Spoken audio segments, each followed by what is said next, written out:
নাম তার প্রীতি, কিন্তু দেখতে একদম পেতনির মতো। এবার শান্তি রহমানের পর কক্সবাজার গিয়ে আইফোন কিনলেন রাজকুমারী প্রীতি। মানুষ আইফোন কেনার জন্য কক্সবাজার যায় সাধারণত সুগার ড্যাডি কিংবা বয়ফ্রেন্ডের সাথে, কিন্তু এই রাজকুমারী গিয়েছে তার ছেলে বন্ধুর সাথে।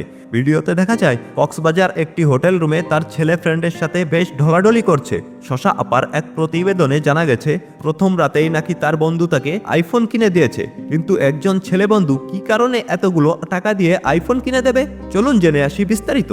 টিকটকের রানী মেহজাবিন আঞ্জুমান সম্প্রতি তার জাস্ট ফ্রেন্ডকে খুশি করার জন্য কক্সবাজার ট্যুর দিয়েছে, আর এতেই যেন বইছে সমালোচনার ঝড়।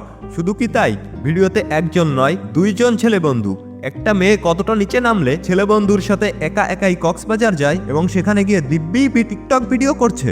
মানুষ যেন বুঝতে না পারে যে সে তার ফ্রেন্ডের সাথে কক্সবাজার এসেছে, এজন্য ভিডিওর ক্যাপশনে লিখেছে কলিজার ভাই। তবে ভক্তদের অনেকেই প্রশ্ন তুলেছে কক্সবাজারের হোটেলে গিয়েই কেন টিকটক ভিডিও বানাতে হবে, টিকটক তো বাসায়ও বানানো যায়। তবে বাঙালির সন্দেহ যে একেবারেই ভুল হতে পারে না তা আরও একবার প্রমাণিত হলো।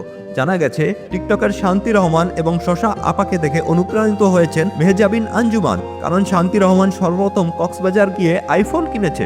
এরপর শশা আপাও কক্সবাজার ট্যুর দিয়েছে। অবশেষে এতদিন পর তাদের দেখা দেখি মেহজাবিনও তার বন্ধুদের নিয়ে কক্সবাজার ট্যুর দিয়েছে, কিন্তু সারপ্রাইজ এখনো বাকি আছে। প্রথমে ছিল একজন বন্ধু, এরপর যুক্ত হলো দ্বিতীয় বন্ধু এবং সবশেষে যুক্ত হয়েছে মহিলা আক্তার পুরুষ খ্যাত তানজিল জনি। তাকে দেখে বোঝার উপায় নাই যে সে ছেলে নাকি মেয়ে। যেখানেই মেয়ে মানুষ সেখানেই তানজিল জনি। মূল কথা হচ্ছে মেহজাবিনকে নিয়ে।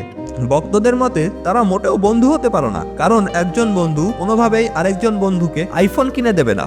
দর্শক, আপনার কাছে কি মনে হয় অবশ্যই কমেন্টে জানাবেন।